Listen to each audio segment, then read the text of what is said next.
सत्यम सर्वत्र बार बार करूं वंदना सतगुरु चरनी माई मंगत सतगुरु भेंट से फिर गर्भ नहीं आई। बार बार करूं वंदना सतगुरु चरनी माई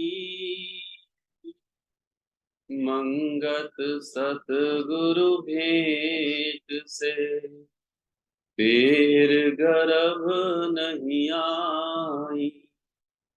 ओम ब्रह्म सत्यम सर्वदा। विषय है प्रभु दर्शन कैसे होंगे। ईश्वर मार्ग में जो भी आगे बढ़ता है, ईश्वर मार्ग का रास्ता तय करता है, उसको ये लालसा, उसकी ये प्यास बनी ही रहती है कि कब मुझे प्रभु के दर्शन होंगे। जिस प्रकार हर कोई मनुष्य अपनी अपनी श्रद्धा और विश्वास के आधार पर अपने अपने हृदय में, अपने अंतःकरण में प्रभु को स्वीकार करता है। सद्गुरुदेव महात्मा मंगत राम जी महाराज के रूप में, कोई राम के रूप में, कृष्ण के रूप में, शिव के रूप में, माँ दुर्गा के रूप में, जैसी जिसकी आस्था हो, लेकिन वो ईश्वरीय सत्ता है एक ही। लेकिन वो लालसा जो मेरे हृदय में रहती है कि कब मेरे प्रभु के मेरे दर्शन होंगे, कब मैं उनसे साक्षात्कार करूंगा, कब मुझे आत्म साक्षात्कार होगा, कब मैं प्रभु के शरण में पूरी तरह से लीन हो जाऊंगा। जैसे डॉक्टर प्रेमी भीमसेन ओबराय जी की लालसा थी कि कृष्ण के दर्शन हो। यहाँ एक सीआई पार्क है, वहां पर महाराज जी ने प्रभु के दर्शन कराए और वह दर्शन कराने के पश्चात वह प्रतिबिंब, वह छवि महाराज जी में ही समाहित। इसी प्रकार महर्षि रमन ने भी अपने एक भक्त को दर्शन कराए और एक बहुत बड़ा सा आकार ओम का पहले बना और फिर छोटा होते होते गुरु में ही समा गया। माता शबरी, उनके गुरु महर्षि अत्रि मुनि, बड़ी भक्त थी माता शबरी। केवल एक ही धुन थी कि राम कब आएंगे। पूरा जन्म युवावस्था का बीत गया, जब बुढ़ापा आया आंखें गड्ढे में चली गई, गाल गड्ढे में चले गए, लेकिन रट एक ही थी, मेरे प्रभु राम कब आएंगे। उनकी श्रद्धा और अटूट विश्वास और उनके जो स्थिति थी, उसको देख करके उनके गुरु ने कहा, शबरी, मेरा शरीर तो शांत पहले हो जाएगा, लेकिन राम तुम्हारे दर पे जरूर आई। गुरु के ऊपर अटूट विश्वास था। वो समझ गए इस बात के लिए कि प्रभु के दर्शन मुझे होंगे। तो प्रभु के दर्शन होंगे तो वास्तविकता में प्रभु राम उनके सम्मुख आए, और जब आए तब वो इतना रोई कि उनके ही चरणों को माता ने अपने आंसुओं से धोए थे, इतना रोई थी। तब भगवान राम ने उनकी अटूट श्रद्धा और ऐसे प्रेम को देख करके उनसे कहा कि मम दर्शन फल परम अनुपा, जीव पाए निज सहज स्वरूपा। मम दर्शन, तुम मेरा दर्शन करना चाहो। मेरा दर्शन का अनुपम लाभ है। कौन सा लाभ है? जीव पाए निज सहज स्वरूपा। ये जो जीव है वो अपने सहज स्वरूप को प्राप्त हो जाता है। ये दर्शन का लाभ, जिसके अंदर प्रगाढ़ अटूट विश्वास, श्रद्धा और दृढ़ आस्था होती है, उसको प्रभु के दर्शन होते हैं। साक्षात प्रभु के दर्शन, जो ईश्वरीय सत्ता है, महात्मा मंगत राम जी महाराज के रूप में आई, राम के रूप में आई, कृष्ण के रूप में आई, नानक के रूप में आई, रविदास के रूप में आई, न जाने कितने रूपों में आई, और उनके साथ सानिध्य जिन जिन ने पाया उनकी बड़े पूर्व जन्मों की तपस्या रही होगी, तभी ईश्वर के साथ साक्षात्कार हुआ। वो बड़े बहुत भाग्यशाली हैं। लेकिन उनसे ज्यादा भाग्यशाली हम हैं जिनके आज तक अभी भी दर्शन नहीं किए, फिर भी हमें उन पर विश्वास है कि राम कब आएंगे, मेरे प्रभु कब आएंगे।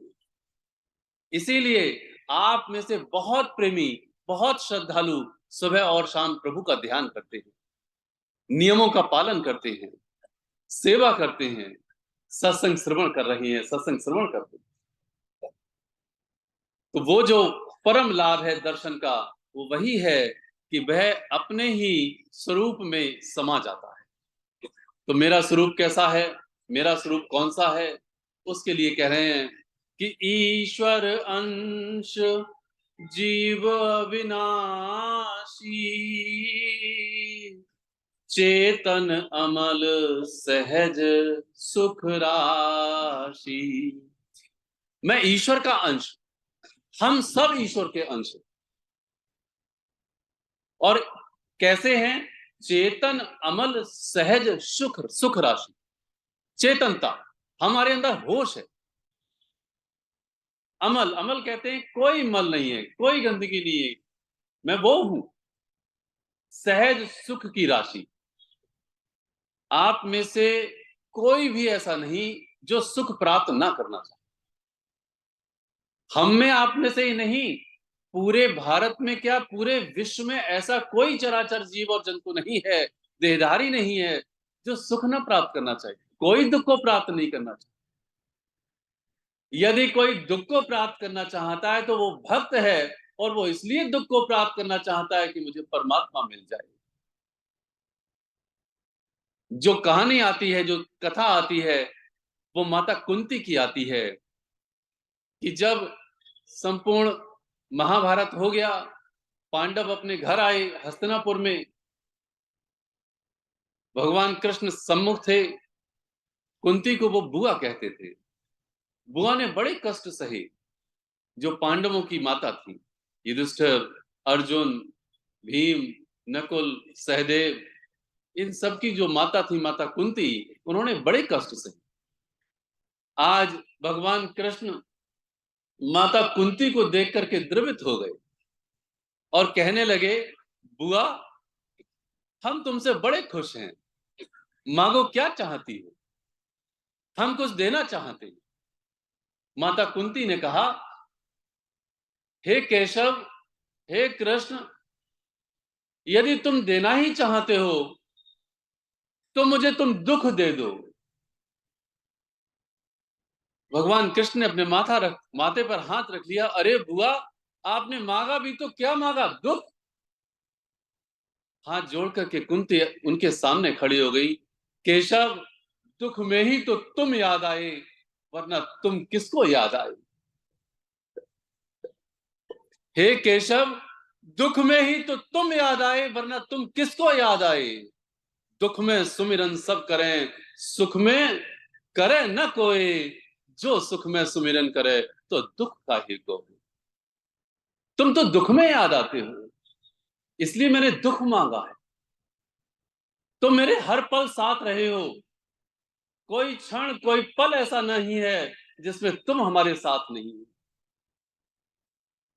तो दुख तो बड़े बिरले ही मांगते हैं जो ईश्वर के परम भक्त होते हैं, वरना सब तो मान चाहते हैं। न जाने कितनी तो धन दौलत, बेटा बेटी, पति पत्नी, इन सब की चाहत होती है। ये संसार उनकी चाहत होती है, उनकी चाहत तुम कहाँ होते हो, इसलिए दुख दे दो मुझे। तो जो विषय है वो प्रभु दर्शन का है। माता कुंती प्रभु दर्शन कर रही हैं, दुख को मांग करके प्रभु का दर्शन कर रही हैं कि तुम मेरे साथ हो, तुम मेरे हृदय में हो, तुम जहां भी हो तुम मेरे हृदय में हो। इसीलिए कहते हैं भगवान कृष्ण, हृदय से अर्जुन तिष्ठति, हे अर्जुन मैं हृदय के अंदर निवास कर रहा हूं। और यही बात वाणी में भी आ रही है कि सतगुरु तो अंतर रमे, पल पल करे पुकार, आज्ञाकारी होए के तू घट का पाठ उठा। तो आज्ञाकारी बन जा और घट के पाठ को अर्थात ईश्वर के दर्शन को, ईश्वर के साक्षात को कर ले। इस विषय को हम आगे समझने की कोशिश करें कि आखिर हमारे अंदर जो लालसा बनी हुई है, जो इच्छा है, जिसको अभीप्सा करके कहा जाता है, उसको इच्छा करके नहीं, वो कैसे पूरी हो, प्रभु के दर्शन कैसे। जो भी प्रेमी, जो भी भक्त यहाँ बैठे हैं, उनके अंदर ये लालसा बनी ही रहती है कि मुझे कब प्रभु के दर्शन। सुबह और शाम आपके मध्य ऐसे कई प्रेमी होंगे जो जब भी सिमरन करते होंगे, प्रभु का नाम लेते होंगे, तब उनको ये एक लालसा रहती है कि हे प्रभु तुम आ जाओ, अब तो बहुत देर हुई, अब तुम आ जाओ। तो किस प्रकार से आएंगे और किस प्रकार से वो प्रभु आते हैं, इसका एक वर्णन महात्मा मंगत राम जी महाराज के जो आत्मिक उन्नति के साधन हैं, सादगी, सत्य, सेवा, सत्संग और सत्सिमरन है। और इन्हीं नियमों के आधार पर रामचरितमानस में, रामायण के अंदर महर्षि वाल्मीकि और राम के संवाद के मध्य इन पांचों नियमों का प्रतिपादन किया हुआ। आदिकाल से जो महर्षि वाल्मीकि ने रामायण को लिखा और वर्तमान काल में गोस्वामी तुलसीदास जी ने, महाराज ने रामचरितमानस को की रचना की, उसमें राम और महर्षि वाल्मीकि का संवाद आता है। जब भगवान राम अपनी पत्नी सीता और अपने छोटे भाई लक्ष्मण के साथ वन को चले गए थे, उस समय कई महर्षियों से भगवान राम की भेंट हुई। उन्होंने वहां पर बहुत सारी शिक्षा को ग्रहण किया। लेकिन महर्षि वाल्मीकि के पास जब भगवान राम आए तो उन्होंने महर्षि वाल्मीकि से एक प्रश्न पूछा कि भगवान राम कहते हैं कि महर्षि आप हमें ये बताओ कि हम कहाँ रहें। बहुत सारी वार्ता हुई तो कहते हैं कि अस जिय जाने कहाँ ही सोई ठाऊ, सिय सौमित्र सहित जहां जाऊं। कहते हैं आपके हृदय में बड़ा विश्वास करके, हे गुरुदेव आप मुझे ये बताओ, मैं अपनी पत्नी सौमित्र, सौमित्र, सिय कहते हैं सीता को और सौमित्र कहते हैं लक्ष्मण को, मैं लक्ष्मण के साथ, अपनी पत्नी के साथ कहां जाऊं, कहां रहूं। लेकिन महर्षि वाल्मीकि, चूंकि वो दोनों ही एक ही सत्ता हैं, महर्षि वाल्मीकि कहते हैं कि पूछे हूं मोहि कि रहो कहाँ, मैं पूछत सकुचाऊं, जहां न होई तह देहु कहीं, तुम्हें दिखावो ठाव। तुम मुझसे पूछते हो कि कहां रहूं, मुझे ये तो बताओ कि तुम कहां ना हो, वो तो बताओ। अर्थात वो ईश्वर परमपिता परमेश्वर सर्वव्यापक, जैसा कि महामंत्र में आया है, ओम ब्रह्म सत्यम निरंकार जन्मा अद्वैत पुरखा सर्वव्यापक कल्याण मूर्त परमेश्वर, वो सर्वव्यापक सत्ता, वो कहां नहीं है ये तो बताओ। तो तुम मुझसे पूछते हो कि मैं कहां रहूं, तुम मुझे ये तो बताओ कि तुम कहां नहीं हो, अर्थात हर जगह व्याप्त। जो हर जगह व्याप्त है वो ये पूछे कि मैं कहां रहूं, तो ये तो एक बड़ी छोटी सी और क्षुद्र बात है। लेकिन अंतर्यामी परमेश्वर अंतर ही मन से, अंतर में वार्तालाप करते हुए महर्षि वाल्मीकि से कहते हैं कि हे प्रभु, ये अंदर की बात अंदर ही रहने दो और मार्गदर्शन करो, जिससे कि सबके लिए हम यह शिक्षा दे सके हमें एक दूसरे के लिए कि वो परम पिता परमेश्वर कैसे हमारे अंदर आ सकता है, ये स्थापित कर रहा है। तब महर्षि वाल्मीकि ने इन्हीं पांचों नियमों का प्रतिपादन किया जो महाराज जी ने यहां पर किया हुआ। सादगी, सत्य, सेवा, सत्संग और सत्सिमरन, यही पांच आत्मिक उन्नति के साधन हैं। जो भी इन पांचों आत्मिक उन्नति के साधन को बड़ी गहनता से सीरियसली धारण कर लेगा, निश्चित रूप से गारंटी है इस बात की, प्रभु के दर्शन उसे हो जाए, वो प्रभु में समा जाएगा। और वो बात महर्षि वाल्मीकि ने कही है, वही बात हमारे महाराज जी ने कही है।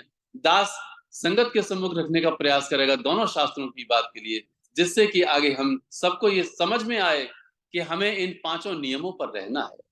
पहला जो सत्संग है, मान लीजिए नियम सादगी है, सत्य है, सत्संग है, सत्सिमरन।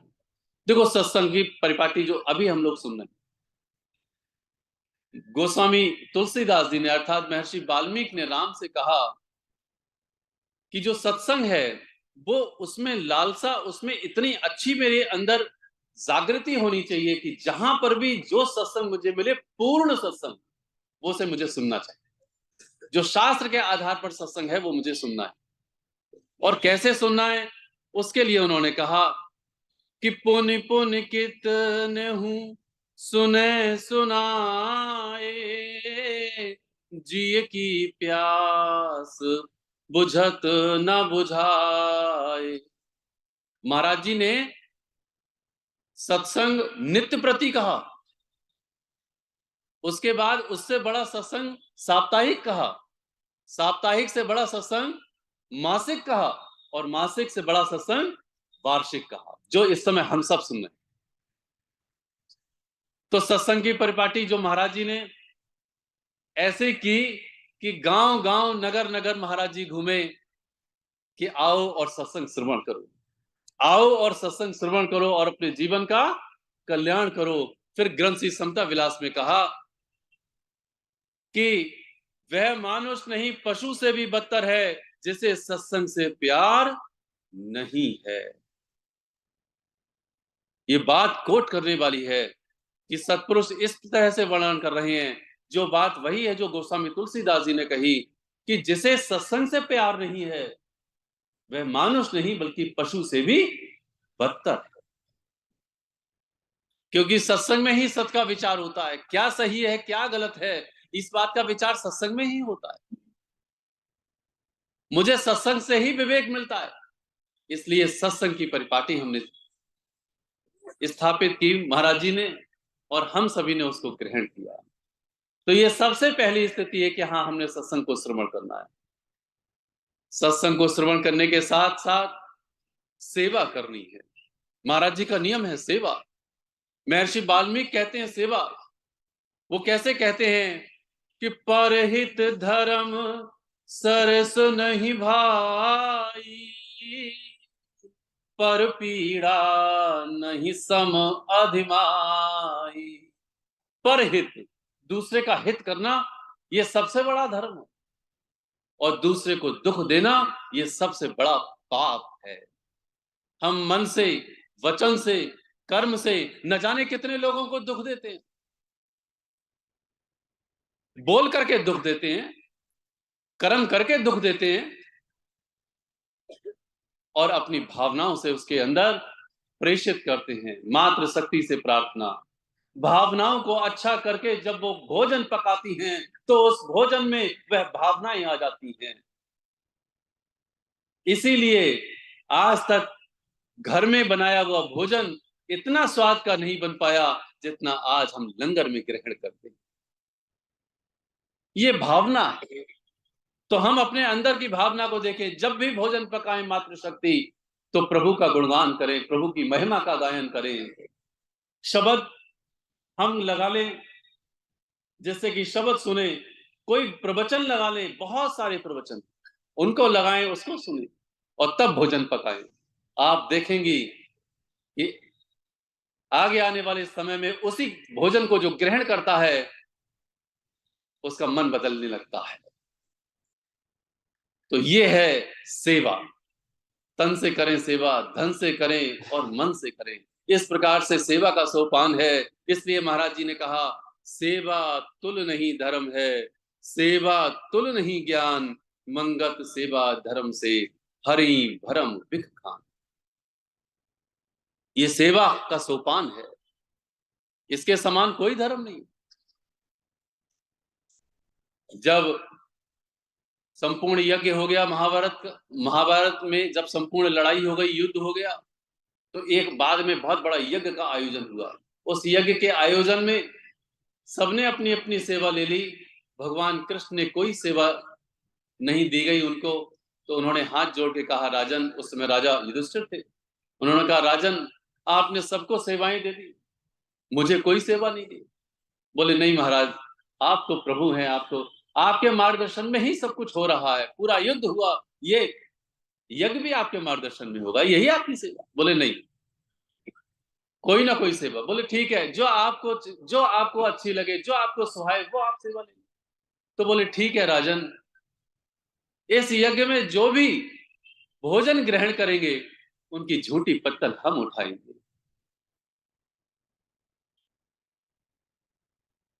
जिसने भी लंगर ग्रहण किया वहां पर उसकी झूठी पत्तल प्रभु उठा रहे हैं। ये एक सेवा है। हम अपने झूठी पत्तल को उठाने में कोई ये सोचते हैं कि हाँ कोई दूसरा उठा,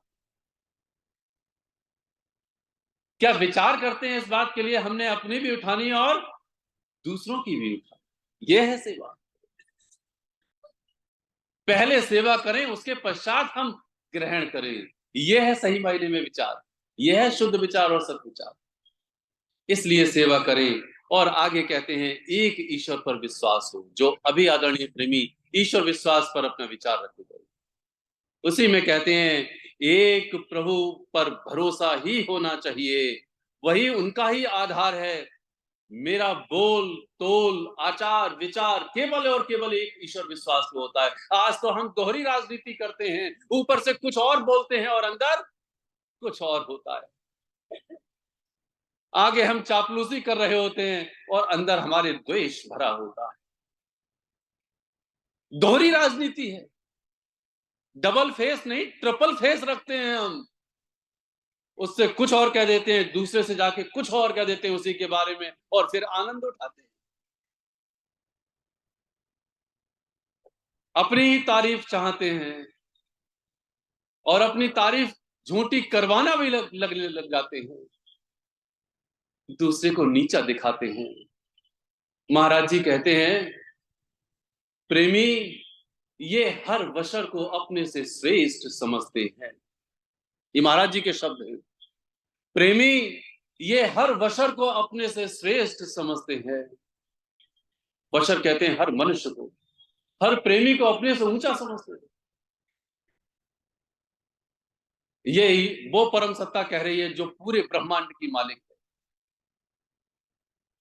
गंगोटिया में महाराज जी से मिलने आए प्रेमी। महाराज जी उस समय गंगोटिया में नहीं थे। महाराज जी की बात बड़ी रह रह के याद आती है। महाराज जी गंगोटिया में उस समय नहीं थे। महाराज जी पास के किसी गांव में उस समय दवा हिकमत का कार्य करते थे। वो दूसरे को दवा देने गए हुए थे, वहां ठहर गए, जंगल में ही ठहरना था। महाराज जी उस समय नहीं थे। प्रेमी जब पहुंचे गंगोटिया तो उन्होंने किसी से संदेशा पहुंचा दिया दूसरे गांव में कि महाराज जी से मिलने कई प्रेमी आए हुए हैं, शिष्य आए हुए हैं। महाराज जी को संदेशा मिल गया। महाराज जी रात के 2:30 बजे उठ करके गंगोटिया पैदल चलने लगे। सारी रात पैदल चले। पांव फटने से पहले महाराज जी शिष्यों के नजदीक थे। जब महाराज जी ने गंगोटिया में प्रवेश किया, उस समय वो प्रेमी कुल्ला दफन कर रहे। महाराज जी को आते हुए देखा तो बड़ी शर्मिंदगी महसूस हुई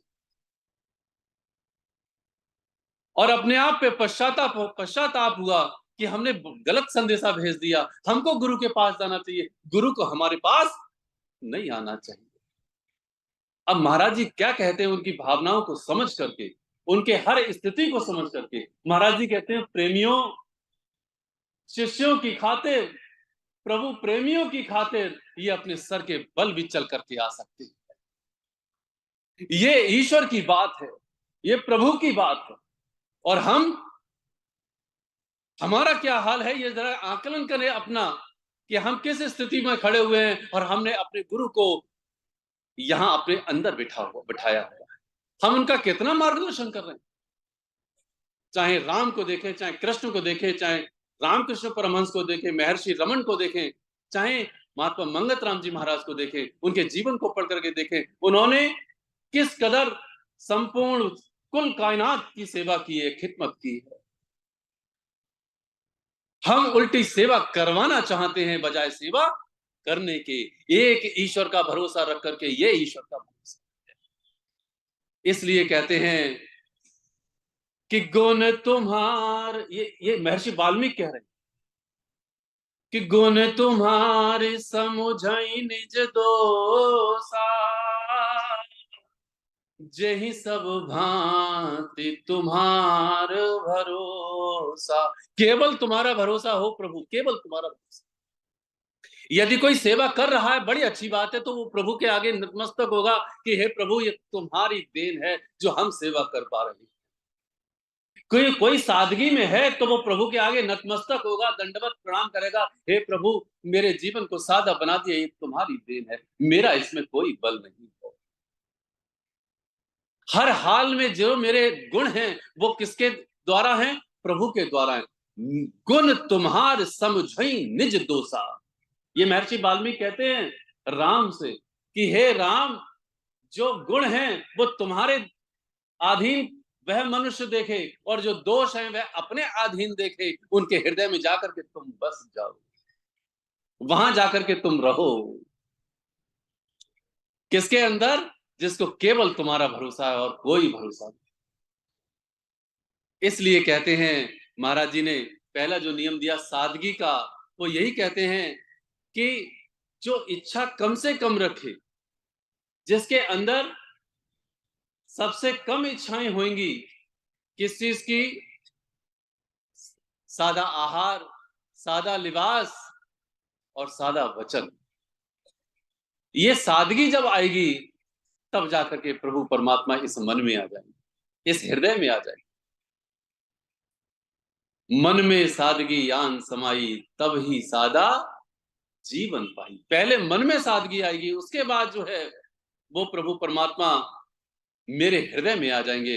ये ईश्वर कह रहे हैं, यही परमपिता परमेश्वर कह रहे हैं। महाराज जी ग्रंथ श्री समता विलास में एक वचन हम सभी को देते हैं कि बड़ी से बड़ी नादानी और मूर्खताई है ख्वाहिशों का गुलाम बनना, और बड़ी से बड़ी भक्ति है अपनी ख्वाहिशों पर काबू पाना। मैं अपनी ख्वाहिशों पर काबू पाऊं, यह सबसे बड़ी भक्ति है। अपनी इच्छाओं को कम करूं, यह सबसे बड़ी भक्ति है। जो बात महर्षि वाल्मीकि कह रहे हैं राम से कि तुम्हारे अलावा और कोई भरोसा और कोई उसका आशा और आकांक्षा ना हो, उसके हृदय में जाकर के बस जाओ। वहीं पर हमारे प्रभु महात्मा मंगत राम जी महाराज कहते हैं सबसे बड़ी भक्ति कौन सी है? वो बड़ी भक्ति है इच्छाओं पर काबू पाना, अर्थात सादगी में अपने जीवन को व्यतीत करना। जो अपनी इच्छाओं का गुलाम है वो सबसे बड़ा मूर्ख है, मूर्खताई है, नादानी है उसको। और जो इच्छाओं को जिसने अपना गुलाम बना लिया उन इच्छाओं को, वो है राजा, वो है भक्ति, वो है भक्त राज शिरोमणि। इसलिए जो चातक बनी हुई शबरी हैं, राम उनके घर आए। हम प्रभु को भोग लगाते हैं बगैर खाए, सबसे पहले प्रभु के मंदिर में लेके जाते हैं, हाथ जोड़ते हैं, महामंत्र करते हैं, वो प्रभु आकर के मेरे इस भोग को ग्रहण कर ले। आओ मेरे राम, खाओ मेरे इस भोजन को, पाओ मेरे भोजन को। लेकिन वो शबरी राम को जब भोजन सेवा करती है भोजन की, तो उन बेरों को पहले चख लेती कि कोई बेर झूठा ना मेरे राम के मुंह में चला। वो झूठे बेर राम को खिला जाती हैं और हम पवित्र भोजन अपने प्रभु को नहीं खिला पाते। हमसे ज्यादा दुर्भाग्यशाली और कौन होगा? जरा विचार तो करके देखें। इसीलिए माता सबरी जो प्रभु के लिए पूरी तरह से समर्पित हैं, यही धारणा हमारे गोस्वामी तुलसीदास जी महाराज महर्षि वाल्मीकि के माध्यम से समझा रहे हैं। और महाराज जी यही समर्पण सादगी में और सत्य में समझा रहे हैं कि कम से कम इच्छाएं करें और एक दिन ऐसी इच्छा हो कि हाँ प्रभु राम मुझे मिल जाए, प्रभु से मेरा दर्शन। और वो दर्शन भी कैसा, जो भगवान राम ने जब शबरी से कहा, दास पुनः उसी बात को कहता है कि मम दर्शन फल परम अनुपा, जीव पाए निज सहज स्वरूपा। वो दर्शन, आत्म साक्षात्कार का दर्शन, प्रभु से मिलन, वो दर्शन नहीं कि प्रभु मेरे राम सामने सम्मुख खड़े हो जाए। ठीक है, वो आरंभिक स्थिति किसी की हो सकती है, ठीक है, लालसा बनी हुई, लेकिन सही मायने में जो प्रभु दर्शन है वो आत्म साक्षात्कार है, वह मोक्ष है। और अंत में सत सिमरन, जिसके माध्यम से समस्त अंदर के संकल्प को भस्मीभूत किया जाता है, वह सत सिमरन है जो महाराज जी ने 5वां नियम दिया। और वो कैसा कि सिमरन पूरा ज्ञान है, सिमरन पूर्ण विवेक, मंगत अविध सिमरिये, बिसरे घड़ी नहीं ये। और ये बात महर्षि वाल्मीकि कह रहे हैं कि मंत्र राजु नित जपहि तुम्हारा, पूजहि तुम्हि सहित परिवारा। महर्षि वाल्मीकि कहते हैं मंत्र को नित्य प्रति जपता है। यहां देखो जपने की बात है, वो मंत्र राज जो महामंत्र है वो जपने की बात यहां है। और कहते हैं पूजहि तुम्हि सहित परिवारा, संपूर्ण परिवार। ये कौन सा परिवार की बात कर रहे हैं? ये उस परिवार की बात नहीं कर रहे हैं जिस परिवार में हम रहते हैं, जहां माता पिता भाई बहन, ये उस परिवार की बात नहीं कर रहे। मानस के विदुषी ने कहा ये उस परिवार की बात कर रहे हैं जो ऊपर से लेकर के नीचे तक के मेरे अंदर के हैं। चक्षु इंद्री, कर्ण इंद्री, नासिका, वहां पर केवल रोम रोम में रमत स्वामी, राम नाम भज अंतर्यामी। ये उस परिवार की बात कर, अंदर मेरा गुंजारमान हो, वो प्रभु का नाम हो, वो मंत्र हो, इसके अतिरिक्त और कुछ भी नहीं। ये उस परिवार की बात कर, जहां पर मेरी लालसा हर समय बनी हुई है, जहां पर मेरी इच्छा बनी हुई हो कि हे प्रभु अब मुझ पर कृपा करो। इसलिए कहते हैं जपहि पूजहि तुम्हि सहित परिवार।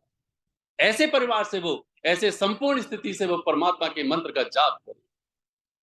इसलिए महाराज जी ने कहा कि सिमरन पूरा ज्ञान है, सिमरन पूर्ण विवेक, मंगत अहबिद सिमरिये, विसरे घड़ी नहीं ये।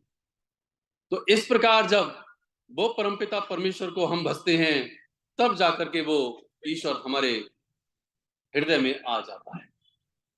अंत में एक बात कही दास, उसको रख करके अपनी वाणी को और अपने विचार को विराम देगा, जिसमें महाराज जी ने और महर्षि वाल्मीकि ने इतनी समानता रखी, जिसे कहते हैं कि संपूर्ण सत्पुरुष, हर एक जो पीर अवतार नबी और पैगंबर है, वो एक ही बात कहते हैं। इन दोनों बातों से सुनने की कोशिश कीजिएगा। महाराज जी कहते हैं जब तक मनुष्य के अंदर एक इच्छा भी शेष है, ईश्वर दर्शन नहीं हो सकता। ये इनके अनुभव की बात, ये महाराज जी का वचन।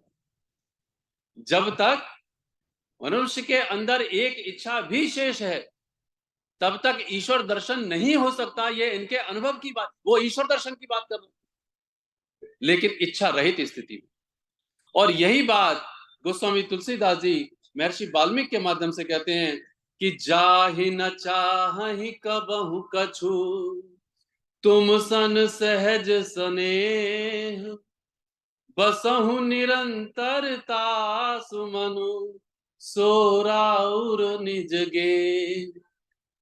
जाहि न चाहि कबहु कछु, जिसे कभी कुछ नहीं चाहिए,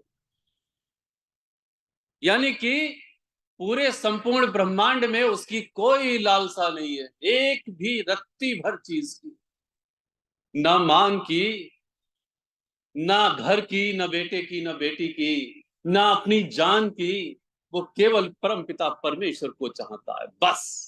और इसका एक सच्चा उदाहरण है, वो कौन सा? कि एक गरीब, नितांत गरीब एक मनुष्य अपने पुत्र के साथ जा रहा था। रास्ते में मेला पड़ा, उसके पास कोई धन नहीं था। बच्चे ने कहा, पापा मुझे मेला दिखा दो। बेटे से पापा ने कहा, बेटा जेब में पैसा नहीं है, जब अगली बार इस रास्ते से गुजरेंगे तो तुम्हें मेला जरूर दिखाएंगे। बेटे ने जिद पकड़ ली। पिता बेटे की जिद के आगे मजबूर हो गया। उससे कहा, बेटा कुछ मांगना नहीं। अंदर बेटा और पिता मेले के अंदर चले गए इस शर्त के साथ। अंदर जब मेले में पहुंचे तो बेटे का मन ललचा गया। उसने कहा, पापा मुझे ये चीज चाहिए, पापा मुझे उस झूले में झूलना है, पापा मुझे वो खाना है। पिता विवश था, वो विचार करने लगा। इतने में ही बेटा 10 कदम 4 कदम और आगे बढ़ गया। मिला था, झोंका आया, पिता से वो पुत्र बिछड़ गया। अब पुत्र विलाप कर रहा है, पापा आप कहां हो पापा। जो मेले के जितने भी प्रशासनिक अधिकारी थे, जो भी पुलिस विभाग था, उन्होंने उस बच्चे को पकड़ लिया। उन्होंने कहा, तुम्हारे पिता कहां है? तुम्हारे पिता अभी आ जाएंगे, अभी अनाउंसमेंट कराते हैं। अब वो पुत्र रो रहा है, वो कह रहा है, नहीं मुझे पिता चाहिए। अब वो अधिकारी सब कह रहे हैं, बेटे तब तक तुम झूला झूल लो, तुम ये खा लो, तुम ये पहन लो। अब बेटा रो रहा है, कह रहा है, मुझे कुछ नहीं चाहिए, मुझे केवल पिता चाहिए, मुझे कुछ नहीं चाहिए, मुझे केवल पिता चाहिए। ऐसे ही ये पुत्र, आप और हम इस हृदय से पुकार करें, हे पितु, हे पिता, हे परम पिता, मुझे केवल तू चाहिए और कुछ नहीं चाहिए। जब ये पुकार हृदय से करेंगे हम और आप, प्रभु दूर नहीं है, प्रभु आ बसेंगे। और ये अंतर मन की पुकार इन मंत्रों के माध्यम से, इसी तरह से जब वो पुत्र करता है, जब वो कहता है, जा ही न चाहे कबों कछ, जिसे कुछ नहीं चाहिए, तब वो परमपिता परमेश्वर उसके हृदय में आ बसते हैं। उस करुण पुकार को वो पिता सुन लेते हैं। वो अंतर्यामी पिता हैं, वो दूर नहीं है, वो बड़े निकट है। इन भावों से हम अपने प्रभु के दर्शन करेंगे और प्रभु के साथ साक्षात्कार करेंगे। प्रभु दूर नहीं है, वो अंतर्यामी है। हम जरूर प्रभु को प्राप्त करेंगे। इन्हीं मार्गदर्शनों के आधार पर हम सब आगे बढ़ें और प्रभु को प्राप्त करें और अपने जीवन को सफल करें। ओम ब्रह्म सत्यम सर्वा। आज के सत्संग का